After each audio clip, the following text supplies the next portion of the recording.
दिनैनिफ्राय बिटिसि बिसायख'थिया जागायबाय। सेथि खोन्दोआव बाक्सा आरो अदालगुरियाव जागायबाय। फुंनि 7:30 रिंगानिफ्राय जागायबाय। बे समाव भटआ गोजोन सान्थियैनो जागासिनो दं। UPPLनि आफादगिरि प्रमद बर'आबो भट होबाय। MP हिरा सरनियाबो भट होबाय। गासै 132 बिजाथिफोरनि बरादनि भट। ভোট দিব আহি পেলাই আপোনাৰ কেনেকুৱা অনুভৱ হৈছে?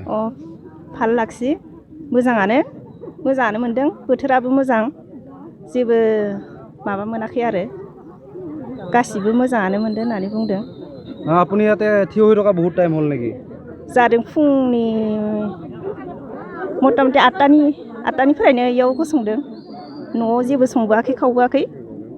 আজি ভোট দিব আহি আপোনাৰ কেনেকুৱা অনুভৱ হৈছে? ভোট দিব আহিটো ভালে লাগছে 2 ঘণ্টা সময় থিয় হৈ আছোঁ দিব যাব পৰা নাই বৰ্তমানলৈকে। কিবা ইয়াতে অসুবিধা একো অসুবিধা নাই শান্তিপূৰ্ণভাৱে শান্তিপূৰ্ণভাৱে